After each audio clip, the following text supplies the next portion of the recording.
All right, so today we're going to look at another market recap here, August 18th. We'll basically look at some of these stocks that we've been watching throughout the week or last week and see how they've performed. So today was pretty much bearish all across the board. So a lot of these stocks that we've been watching are pretty much on the downside. Okay, so without any further ado, we shall look at SanDisk, which is down 9.06% during market hours. After market hours, it is down 2.43%. So significant drop on the day. We'll keep a watch of it, see how it performs for the rest of the week if we're going to maintain that bearish sentiment. All right. Micron Technology is also down 6.94% on the day. During market hours, after market hours, it is down 1.15%. Okay, about $70, $80, $81 on the day. So nice price tag here. We'll see if it continues selling off during this week here.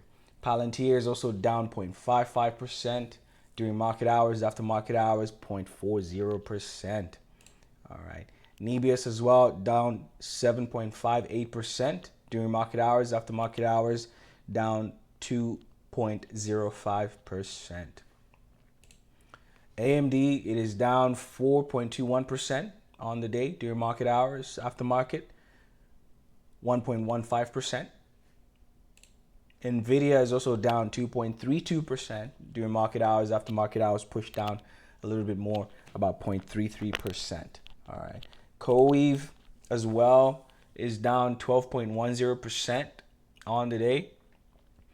And then, of course, we factor in the aftermarket activity there, pretty much about 13% total on the downside. Intel is also down 6.58% on the day during market hours. After market hours, 1.21%. But most of these stocks, anyways, they were up throughout the entire week last week, which is why I always encourage people to take profits. If you have profits in any one of these stocks, when they're up, secure profits by any means necessary. So the watch list that we've been looking at is tech heavy. So if we basically look at NBIS, AMD, Tesla, Supermicro, Amazon, everything is pretty much in the red aside from Alphabet, Apple, and Microsoft. Small percentages there, but I digress. Now, being that what we've been watching so far is centered around tech, on the day I typically look at QQQ. Okay, I know it looks messy as it is right now, but this is basically trend lines that I draw on the chart throughout the day, But last week, Tuesday, I think our low was about 715. So I drew a trend line throughout the entire week just to see if at all we would touch this level again, which of course today we did. So that's a good thing. If we break below this level of 715, then we might see some more downward movement on this one, opportunity to short it even more. But then again, I would be careful because it's oversold at this level anyways, and this is the 15-minute time frame. I can switch it up to the 5-minute time frame, but it'll be the same thing, about the same thing. So 15-minute time frame is what I'm going to use on this one here, just to keep things simple. So got that level 715 from August 11th, drew that trend line there, pushed up Wednesday. Well, on the upside, basically at about 727. Okay, and then Thursday, we basically gapped up from 722 all the way to 735. Nice gap up, but cool story, bro.